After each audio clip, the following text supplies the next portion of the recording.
A los 17, mis padres exigieron que asumiera la culpa por mi hermano narcotraficante y me echaron cuando me negué. 13 años después, tras construir una empresa exitosa, me llamaron 99 veces rogándome que salvara a mi hermano de cargos federales. Hola, Reddit, mi familia intentó quebrarme joven, pero me negué a desempeñar el papel que me asignaron. Me abrí camino, construí algo real y pensé que finalmente los había dejado atrás. Resulta que no habían terminado de intentar arrastrarme de vuelta. Antes de llegar a esa parte, así es como todo comenzó. Mi nombre es Diego. Tengo 30 años. Dirijo una empresa de software, pero hace 13 años tenía 17, trabajaba en turnos nocturnos en Bodega Aurrera y dormía en el sofá de mi tío porque mis padres me echaron por negarme a ir a prisión por los cargos de drogas de mi hermano. Papá dirigía un taller mecánico. Mamá no dijo nada.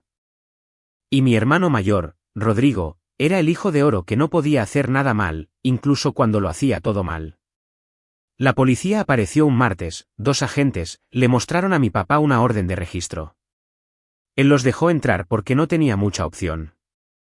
Encontraron 85 gramos en la habitación de mi hermano. Rodrigo tenía 20. Yo tenía 17. Había estado traficando desde los 16, y todos en la familia lo sabían, excepto aparentemente mis padres, quienes pagaban su coche y su ropa. Rodrigo se salía con la suya en todo. Destrozó la camioneta de papá a los 18, no pagó un centavo por las reparaciones, reprobó 2 veces en el colegio técnico. Papá solo se encogió de hombros. Fue arrestado por posesión a los 19. Papá contrató a un abogado y lo hizo desaparecer. Mientras tanto, yo tenía un toque de queda a las 10 de la noche y tenía que explicar a dónde iba cada peso. Los policías preguntaron de quién era la habitación. Mi papá dijo que era compartida, una mentira. Yo tenía mi propia habitación, siempre la tuve.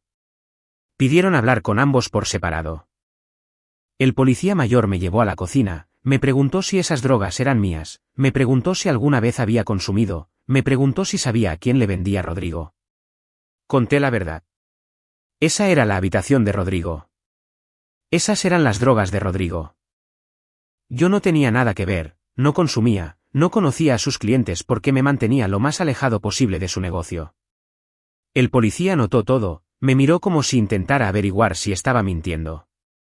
¿Estás seguro de eso? Positivo. Porque tu hermano dice que has estado actuando extraño últimamente. Dice que le preocupa que estés consumiendo. Mi hermano está intentando salvarse. Chico listo. Rodrigo les dijo que no tenía idea de cómo llegaron esas drogas allí. Que tal vez su hermano menor las había puesto. Que había estado preocupado por mí últimamente. Que había estado distante y reservado. Todo mentiras. Pero Rodrigo siempre había sido un buen mentiroso. Encantador. Sabía cómo manipular a la gente. Los policías no se lo creyeron. Uno de ellos le dijo a mi papá que habían estado construyendo un caso durante semanas. Vigilancia. Observando quién entraba y salía. Sabían que Rodrigo había estado haciendo entregas en 3 condados diferentes. No estaban allí por un alijo personal. Estaban allí por la red. Los policías se fueron después de 2 horas. Todavía no hubo arresto porque estaban coordinando con investigadores federales. Nos dijeron que alguien se pondría en contacto. Que no saliéramos de la ciudad. Los siguientes 4 días fueron malos. El primer día fue el juego de lógica de papá. Me sentó 1 hora después de que los policías se fueran. ¿Tranquilo? Razonable. Si alguien pregunta, si los policías regresan, tienes que decir que eran tuyas. Que Rodrigo no lo sabía. No. Escúchame. Rodrigo tiene todo su futuro por delante. Tú eres más joven. Los tribunales son más indulgentes con los menores. Si asumes esto, tal vez obtengas libertad condicional. Servicio comunitario. No te seguirá para siempre. Estaba lleno de tonterías. Yo tenía 17 años, lo que significaba que sería juzgado como adulto por cargos graves. Pero a él no le importaban los hechos. Le importaba proteger a Rodrigo.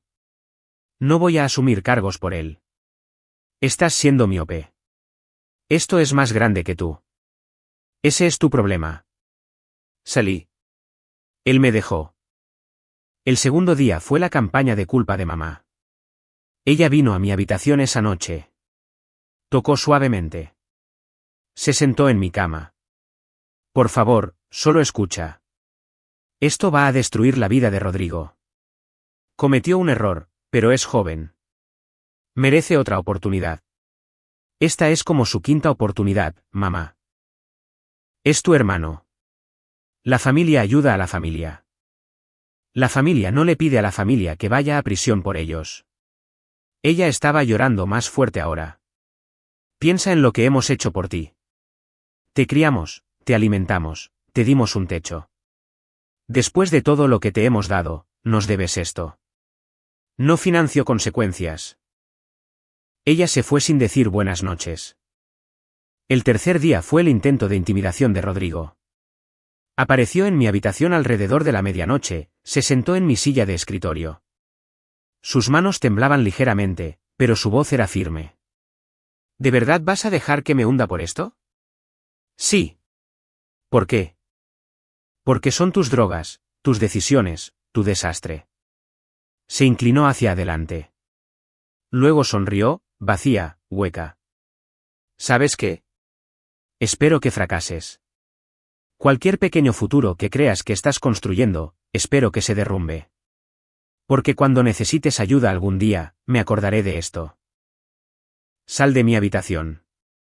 Se levantó, se detuvo en la puerta. Papá tiene razón sobre ti. Siempre pensaste que eras mejor que nosotros. Dejé el negocio familiar cuando salí de casa.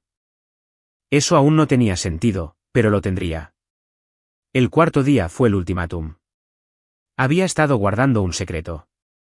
3 meses antes, había recibido una carta de aceptación de la Universidad Estatal. Beca completa para Ciencias de la Computación.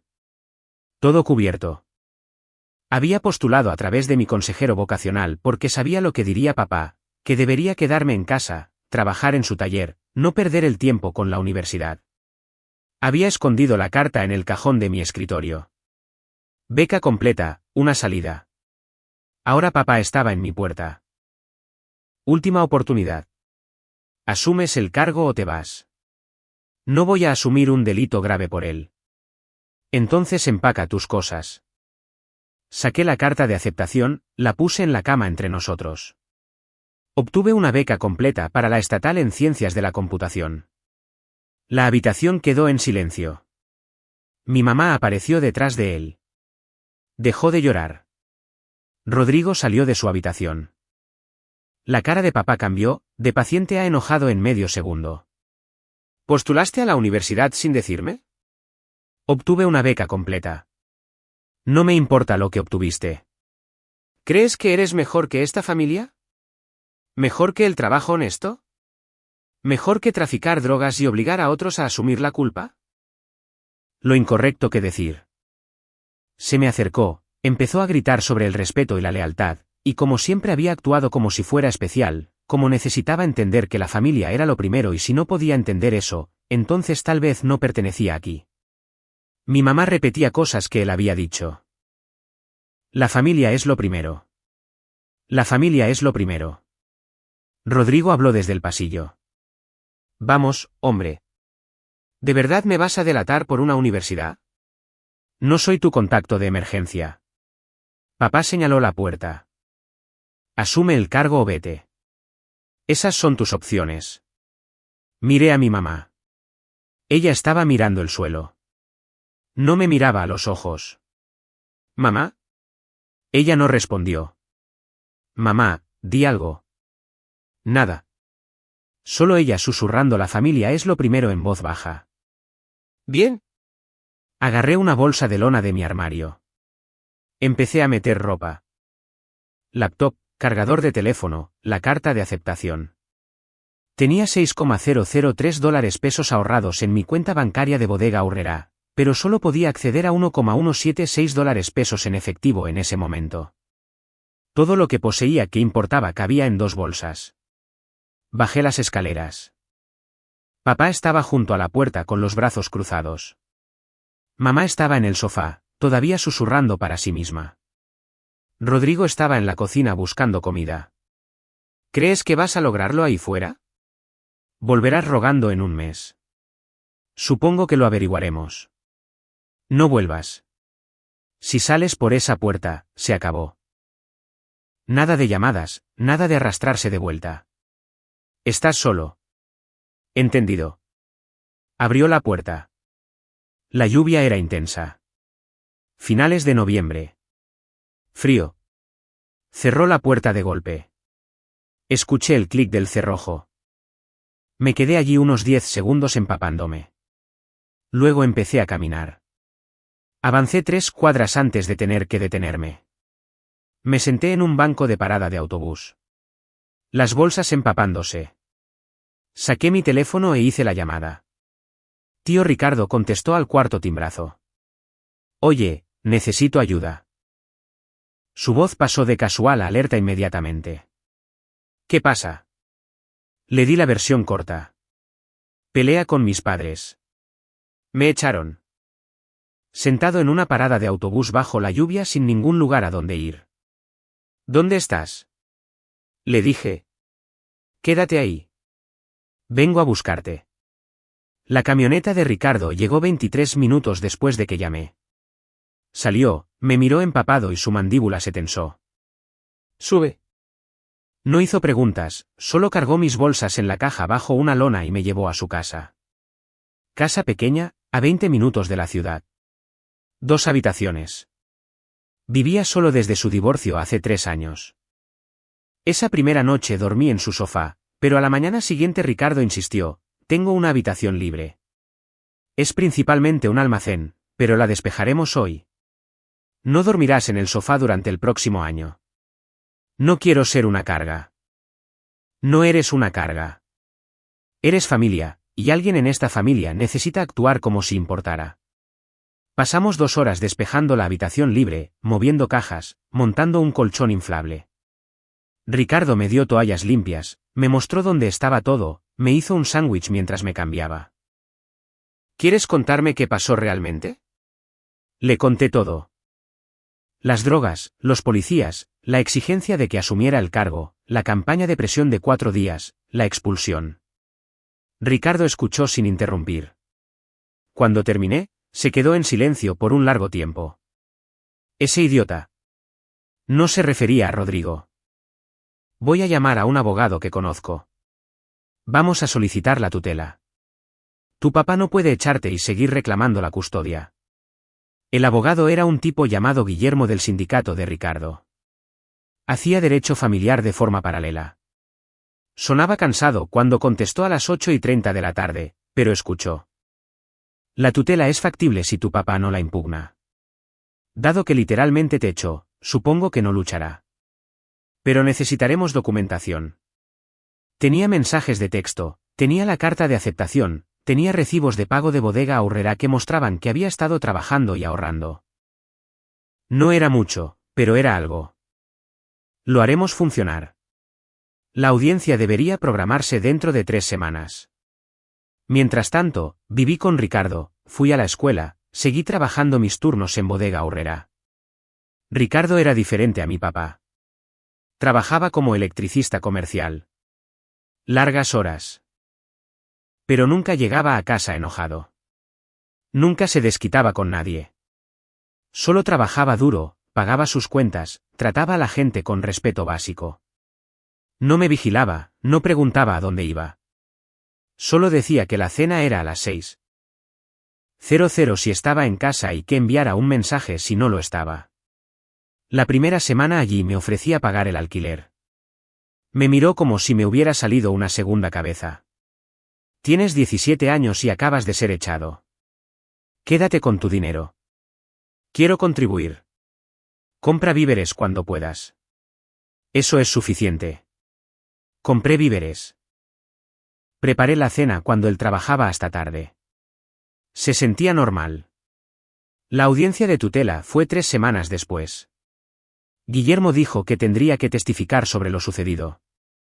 No lo impugnarán, dijo Ricardo. Lo echaron. No pueden reclamar que quieren la custodia ahora.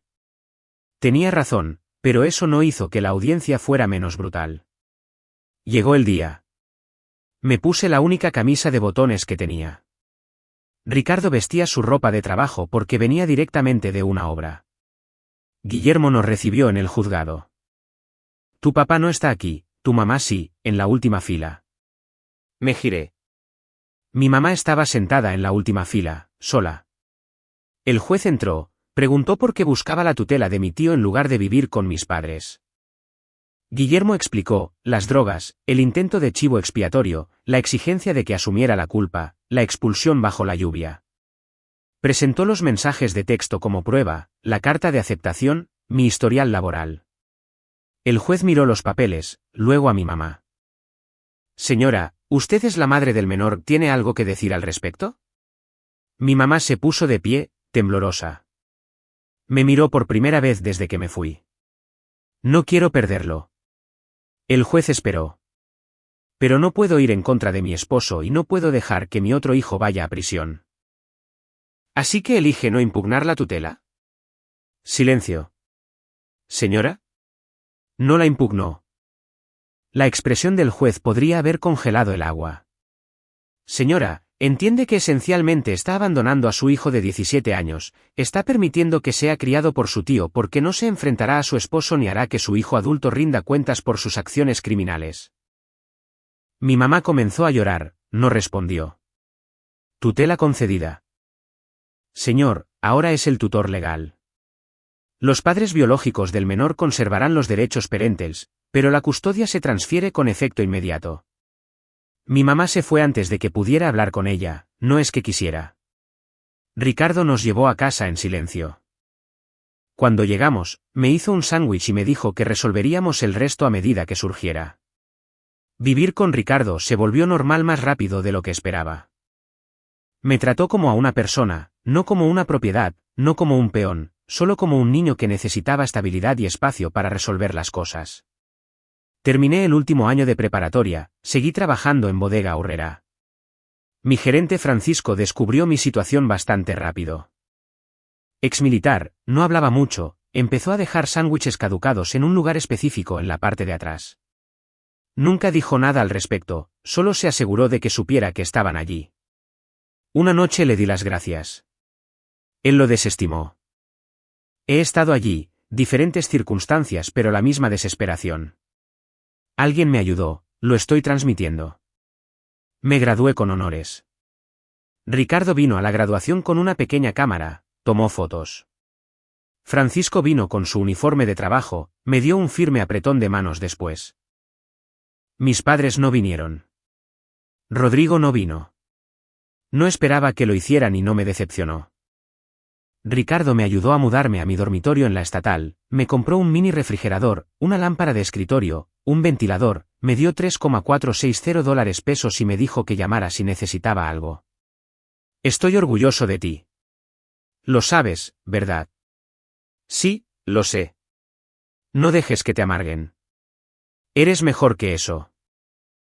Me mudé y comencé el siguiente capítulo. La beca cubría la matrícula y las tarifas del dormitorio, pero aún necesitaba dinero para libros, comida, transporte. 3 trabajos se convirtieron en mi normalidad. La universidad fue brutal, no lo académico. Era bueno en la escuela, pero todos los demás parecían tener redes de seguridad, padres que enviaban paquetes de cuidado, que pagaban los libros de texto, que enviaban dinero cuando las cosas se ponían difíciles. Trabajé en 3 trabajos y aprendí a sonreír cuando la gente preguntaba por mi familia durante las vacaciones de Acción de Gracias. No tengo mucha relación con ellos. Asentían. No entendían. Me especialicé en ciencias de la computación porque el consejero de carrera me mostró las proyecciones salariales. No me importaba la pasión. Me importaba no volver a ser impotente. Mi compañero de cuarto de primer año fue Mateo, venía de una familia acomodada. No rica, pero cómoda. No podía entender por qué no les pedía ayuda a mis padres con los libros. Son como $1,384 solo llámalos. No es tan simple. Pero la familia es la familia. Dejé de explicar después de eso. La biblioteca del campus se convirtió en mi segundo hogar. De 7 de la tarde a 2 de la madrugada aprendiendo lenguajes de programación más allá de lo que cubrían las clases. Python, JavaScript, Ruby. El segundo semestre vi un volante en el laboratorio de computación. Una empresa local de paisajismo necesitaba un sitio web básico. $5,190. Les hice algo mejor que básico. Construí un sitio completo con galería de portafolio, formulario de contacto, sistema de solicitud de cotización. Cuando le mostré al dueño el producto terminado, sus ojos se abrieron de par en par. Esto es increíble. Te pagaré $8,650. Me dio el número de su socio comercial. Ese tipo también necesitaba un sitio web. Luego su primo. Para el segundo año, había construido sitios web para 14 negocios locales. El dinero no era mucho, pero era mío. Empecé a llevar un cuaderno. Cada cliente, cada punto débil, cada característica que deseaban tener. Semestre de primavera del tercer año. Me sentí abrumado. 4 proyectos a la vez. Todos con plazos en la misma semana. Publiqué en el tablón del Departamento de Ciencias de la Computación. ¿Alguien quiere ganar dinero ayudando con el exceso de trabajo? 2 personas respondieron.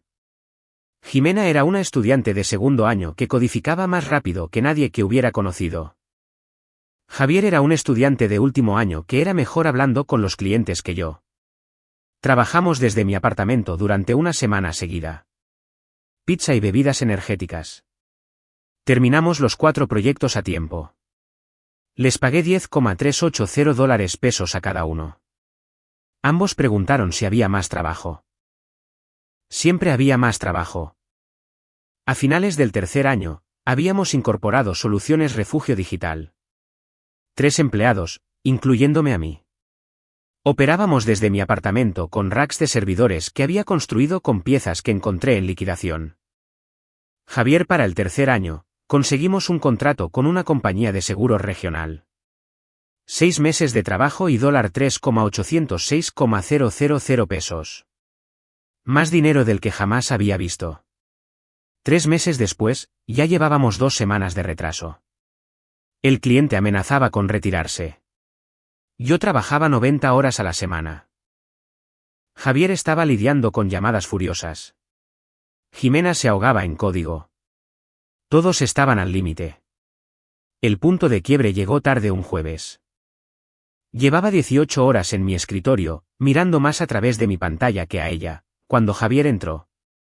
¿Cuándo fue la última vez que comiste? Almuerzo, tal vez. Eso fue ayer. Pidió pizza, me hizo comer, luego llamó a Jimena. Reunión de medianoche. Los 3 parecíamos destrozados. Estamos atrasados porque no nos estamos comunicando, dije. Nos estamos pisando los unos a los otros, y yo estoy microgestionando todo. Entonces, ¿cuál es la solución?, preguntó Jimena. Contratamos a alguien que realmente sepa cómo dirigir proyectos. Así, contratamos a Lourdes, una gerente de proyectos de 54 años que había pasado 2 décadas limpiando desastres corporativos. Su primer día, examinó nuestro caos y dijo, ¿cómo es que siquiera funcionan? Javier dijo, no lo hacemos.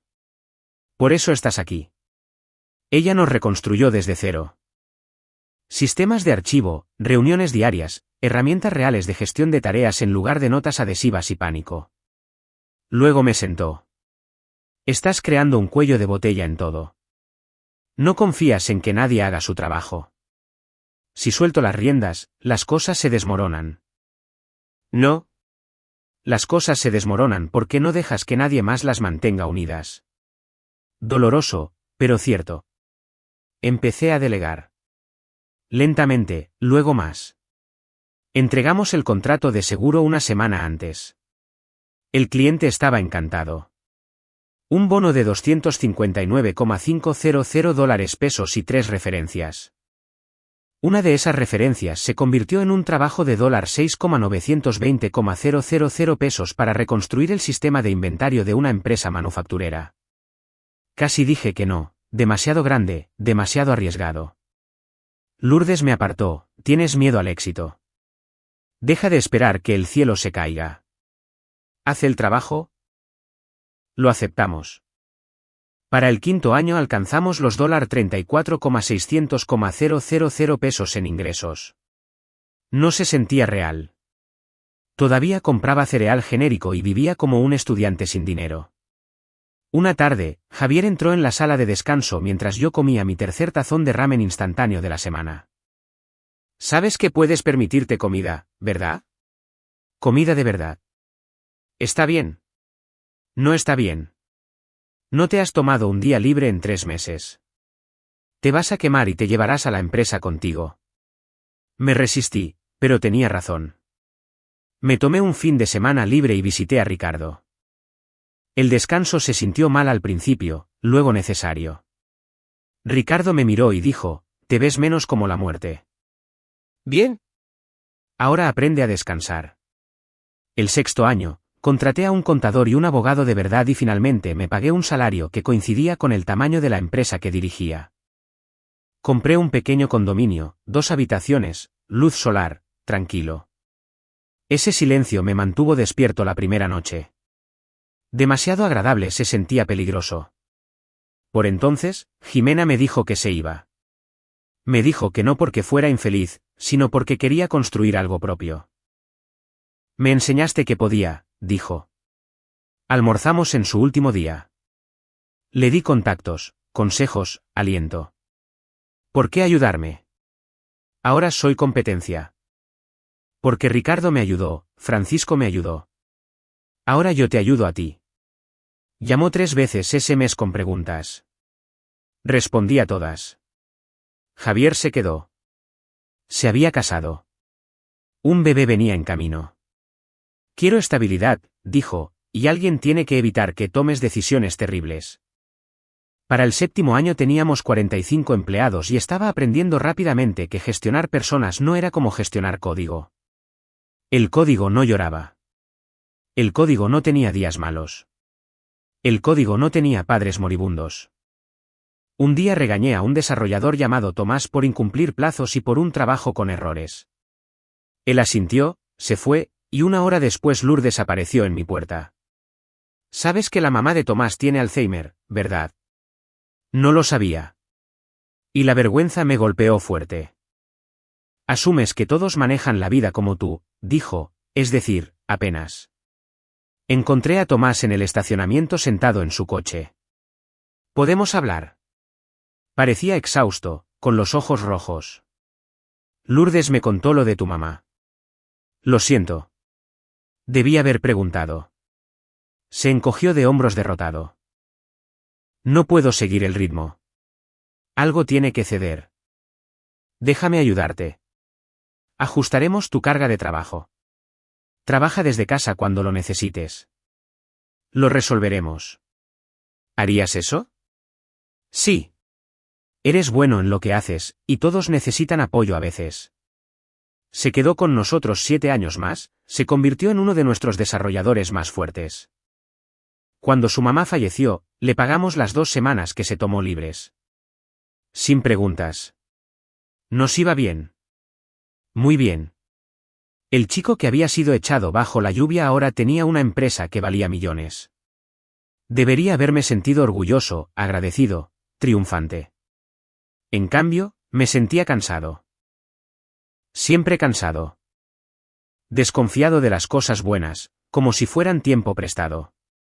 Como si alguien fuera a tocar la puerta en cualquier momento y decirme que el error había sido descubierto. Pero la empresa siguió creciendo. Los sistemas se mantuvieron. La gente se apoyaba mutuamente. El trabajo se volvió más fluido. Y lentamente, muy lentamente, aprendí a respirar.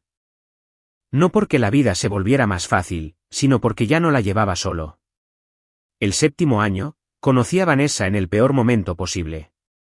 Acabábamos de conseguir un contrato de 6 meses que llevaba 3 meses de retraso. El cliente amenazaba con retirarse, y yo me estaba ahogando. Vanessa era una asistente legal para su bufete de abogados. Apenas habló durante la reunión, pero la única mirada que me dio decía, estás manejando esto mal. La reunión salió mal, pero 2 días después llamó a mi oficina. Tu configuración de ti es un desastre. En realidad, estás adelantado en varios puntos de referencia, pero tu cliente no entiende nada de eso, dijo. Puedo traducir. ¿Me debes un café? En la cafetería apareció con una hoja de cálculo codificada por colores que explicaba mi propio proyecto mejor de lo que yo jamás lo había hecho. Fue la primera vez que me reí en semanas. Un café se convirtió en 2, luego en cena, y de repente ella era alguien en quien pensaba cuando debería haber estado pensando en código. 4 meses después, finalmente preguntó por mi familia. Le conté todo. Rodrigo, las drogas, el chivo expiatorio, Ricardo acogiéndome. Ella no intentó arreglarlo. No predicó el perdón.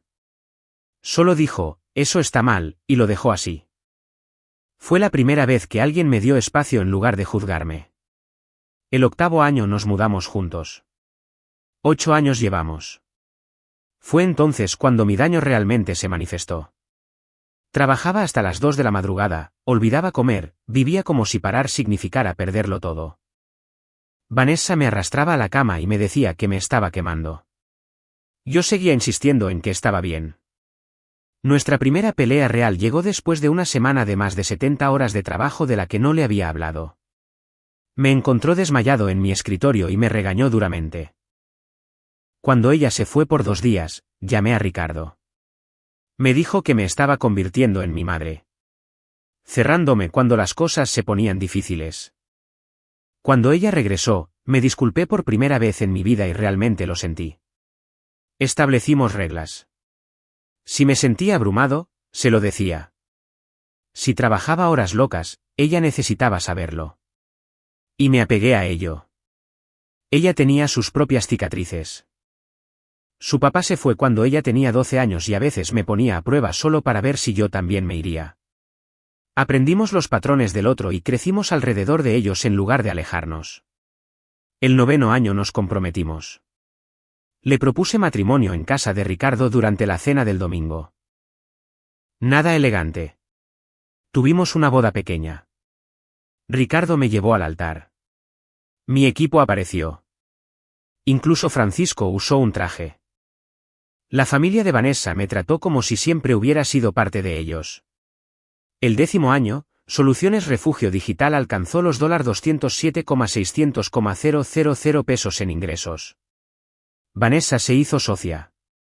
Compramos una casa con jardín y un perro al que llamamos Francisco. Lo que hizo reír al verdadero Francisco. Ricardo venía la mayoría de los domingos, arreglaba cosas, contaba chistes malos de papá. La vida era buena. Entonces mi teléfono empezó a sonar. Estaba en una reunión de revisión trimestral cuando mi teléfono vibró. Luego otra vez, y siguió vibrando. 63 llamadas perdidas, todas del número de Rodrigo. Salí, escuché el primer mensaje de voz. Oye, sé que no hemos hablado, pero necesito hablar contigo. Es importante. Devuélveme la llamada. El segundo fue más enojado. En serio, hombre, devuélveme la llamada. Mamá y papá necesitan ayuda. Esto es serio. Bloqueé su número. 2 horas después, mi papá llamó desde un número que no reconocí. Tu hermano está en problemas. Cargos graves. Necesitamos ayuda. Llámame. Eliminado. Mi mamá llamó desde un número diferente. Por favor, solo habla con nosotros. Por favor. Esto es diferente. Cometimos errores, pero te necesitamos. Vanessa notó que algo andaba mal en la cena. Llamaron. Tus padres. Y Rodrigo. 63 llamadas. Ella se quedó en silencio por un minuto. Probablemente deberías averiguar qué quieren. Solo para que sepas a qué te enfrentas. Tenía razón. Llamé a mi papá a la mañana siguiente. Hola. Soy yo. ¿Qué quieres? Oh, gracias a Dios.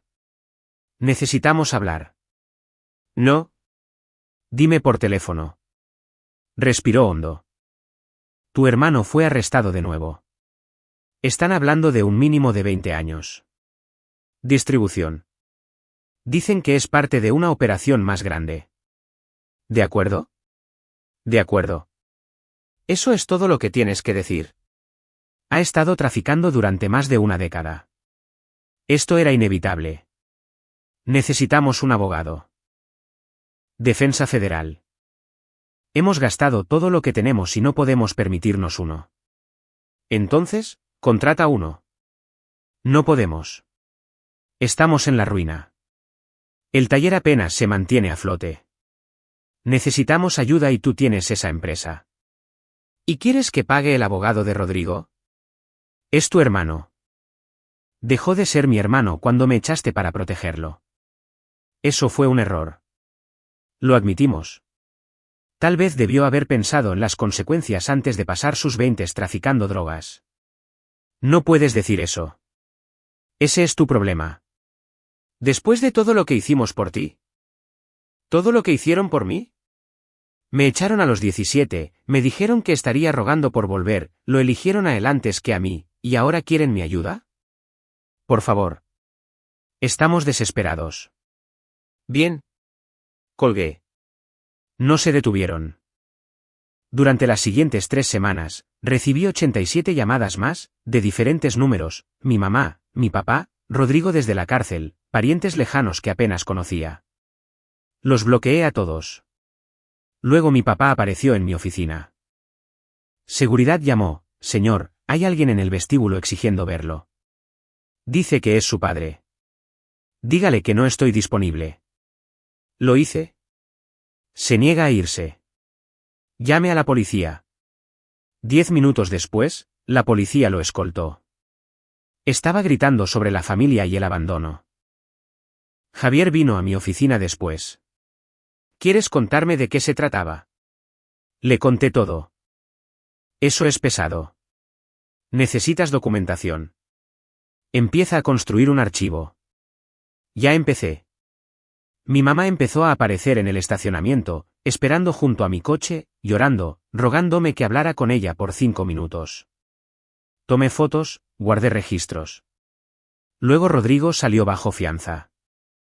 Aparentemente, había accedido a cooperar con los investigadores a cambio de la libertad provisional. Mi papá había puesto la casa como garantía, y Rodrigo decidió venir a buscarme. Se presentó en mi casa a las 10 de la noche un martes. Vanessa abrió la puerta, subió donde yo estaba trabajando. Rodrigo está aquí. Bajé las escaleras. Rodrigo se veía terrible, más delgado, nervioso. Necesitas irte. Solo escúchame. No. Vete, o llamo a la policía. Me van a enterrar. 20 años. Necesito ayuda. Ese es tu problema. ¿Cómo puedes ser tan frío? Somos familia. Dejamos de ser familia cuando mamá y papá me echaron para protegerte, cuando te sentaste y viste cómo sucedía, cuando pasaste la última década sin pensar si estaba vivo o muerto. ¿Yo era un niño? Tenías 20. Yo tenía 17. Eras lo suficientemente mayor para saber lo que hacías. Cerré la puerta, llamé a la policía, denuncié allanamiento de morada. El acoso se intensificó. Mi mamá envió cartas a mi oficina intentando poner a mis empleados en mi contra. Lourdes me trajo una. Tu mamá está desquiciada. Sí. Es hora de acciones legales. Sí. Contraté a un abogado, de los caros. Solicitamos órdenes de restricción contra los 3, compilamos todo, los mensajes de voz, las visitas a la oficina, las cartas, las apariciones en mi casa. Luego mi papá se puso creativo, presentó un informe policial alegando que le había robado herramientas de su taller cuando me fui, que lo había amenazado por teléfono. Todo mentiras. Mi abogado lo desestimó rápidamente, mostró los papeles de la tutela, demostró que yo era menor de edad cuando me fui, mostró que la línea de tiempo no coincidía. La policía cerró la denuncia. Luego mi papá empezó a llamar a mis clientes, les dijo que estaba bajo investigación por fraude, que debían cancelar sus contratos. 2 clientes llamaron para verificar. Expliqué, envié documentación. Se quedaron. 3 clientes simplemente cancelaron sus contratos en silencio, $830,400 pesos en ingresos perdidos. Podría haberlo dejado pasar, pero había pasado 13 años construyendo algo de la nada, y no iba a dejar que lo destruyeran. Mi abogado se puso agresivo, cartas de cese y desista, demandas por difamación, amenazó con cargos criminales por acoso e interferencia ilícita. La audiencia para las órdenes de restricción llegó 3 semanas después. Los 3 se presentaron. Papá en traje, mamá llorando, Rodrigo con aspecto miserable.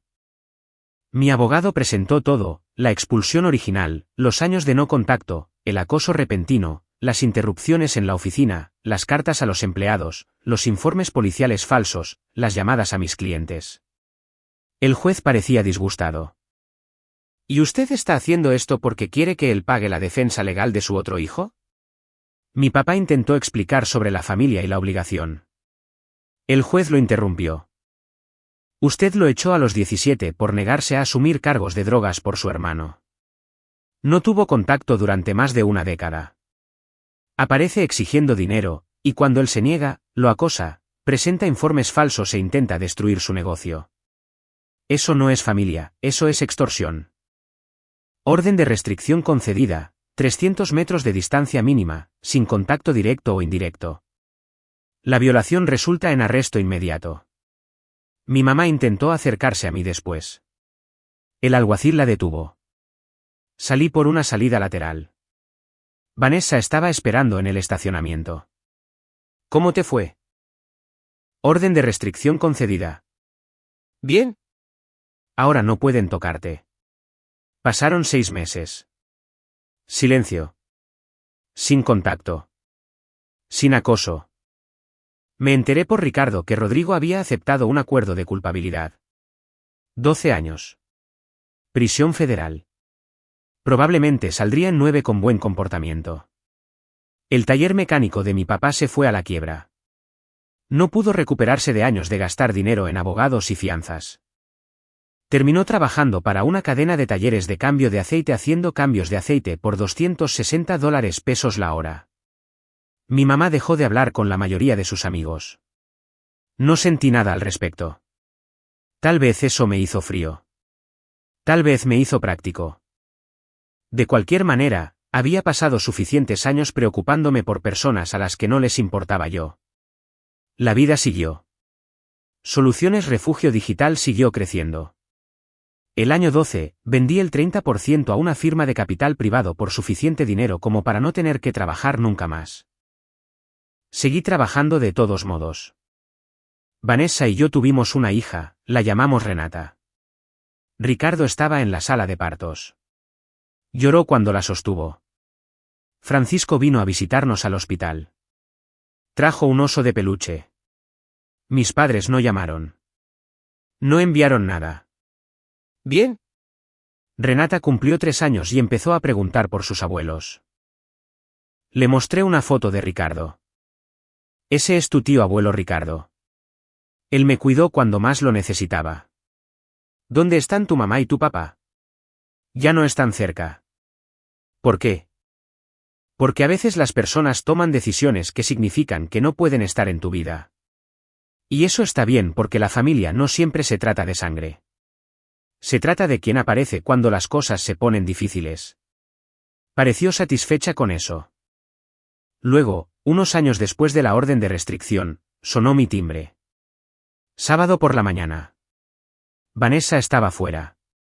Yo estaba tomando café. Miré por la ventana. Mi madre estaba en mi porche. Abrí la puerta pero no salí. Saqué mi teléfono y puse a grabar. Estás violando la orden de restricción. Lo sé. Me iré después de esto. Solo necesitaba verte. Se veía mayor. Derrotada. Tu padre y yo nos separamos. Me mudé con mi hermana hace 3 meses. Él se negó a cambiar. A admitir lo que hizo mal. Finalmente me fui. De acuerdo, no estoy pidiendo perdón. No estoy pidiendo nada. Solo quería que supieras que sé lo que hice, lo que no hice. Me quedé allí por un largo momento. Estuviste allí en cada momento. Lo viste culparme por las drogas de Rodrigo. Lo viste echarme. Te quedaste en silencio en la corte cuando Ricardo obtuvo la tutela. Apareciste aquí acosándome. Enviaste cartas intentando envenenar a mis empleados en mi contra. ¿Y ahora lo sientes? Sí. ¿Sabes lo que me dijiste la noche antes de irme? Dijiste que después de todo lo que te hemos dado, me debías esto. Dijiste que te debía asumir un cargo por delito grave por Rodrigo porque entiendo. Se dio la vuelta para irse y luego se detuvo. Lamento no haber sido la madre que necesitabas. Yo también. Se subió a su coche y se fue. Vanessa llegó a casa una hora después. Le conté lo que pasó, le mostré el vídeo. ¿Cómo te sientes? Como si hubiera tomado la decisión correcta. Bien. Nunca más supe de ninguno de ellos. Ricardo me dijo finalmente que la vida de mi papá se desmoronó por completo. Trabajando con el salario mínimo. Viviendo en un estudio. ¿Solo? Ricardo me dijo que mi mamá volvió a la escuela. Se certificó como asistente médico. Estaba tratando de construir una vida que no girara en torno a permitir la destrucción de otras personas. Ricardo me dijo que Rodrigo salió antes por buen comportamiento. Viviendo en una casa de transición. Trabajando en un almacén ganando $207 la hora. Estaría en libertad condicional federal por otra década. Escuché las actualizaciones. No me importaba, pero escuché. Año 15. Me retiré de la gestión diaria de Soluciones Refugio Digital. Hice a Javier CEO. Mantuve mi propiedad pero lo dejé liderar. Vanessa y yo viajamos, pasamos tiempo con Renata. Amplié el fondo de becas que había iniciado años atrás. Me aseguré de que los niños que eran echados tuvieran opciones. La vida era buena. Y 13 años después de que mi papá me dijera que volvería rogando, nunca lo consideré. Había construido una vida, una real, con personas que eligieron estar allí, que aparecieron, que no necesitaban que me sacrificara para demostrar que los amaba. Lo opuesto al amor no es el odio. Es la indiferencia. Y había llegado a ese punto con mis padres. Si vivían o morían, si Rodrigo enderezaba su vida, si estaban orgullosos de mí o avergonzados, había dejado de necesitar que fueran algo. Esa fue la verdadera victoria. No el dinero, no el negocio, no la casa o el éxito. La victoria fue no necesitarlos más. Los días en que Renata preguntaba por mis padres, le decía la verdad. Que la familia no siempre es la gente con la que naces. A veces es la gente que te elige cuando las cosas se desmoronan. Tío Ricardo que me acogió. Francisco que miró para otro lado cuando necesitaba comida. Javier y Jimena que construyeron algo conmigo. Lourdes que me enseñó a liderar. Vanessa que me amó sin necesidad de que fuera perfecto. Esa era la familia. Todo lo demás era solo biología. Y la biología sin amor no era nada en absoluto. Chicos, estamos muy cerca de alcanzar los 100,000 suscriptores en este canal. Si no están suscritos al canal, por favor consideren suscribirse. Realmente ayuda a alcanzar esa marca de 100,000. Gracias por hacer realidad este sueño.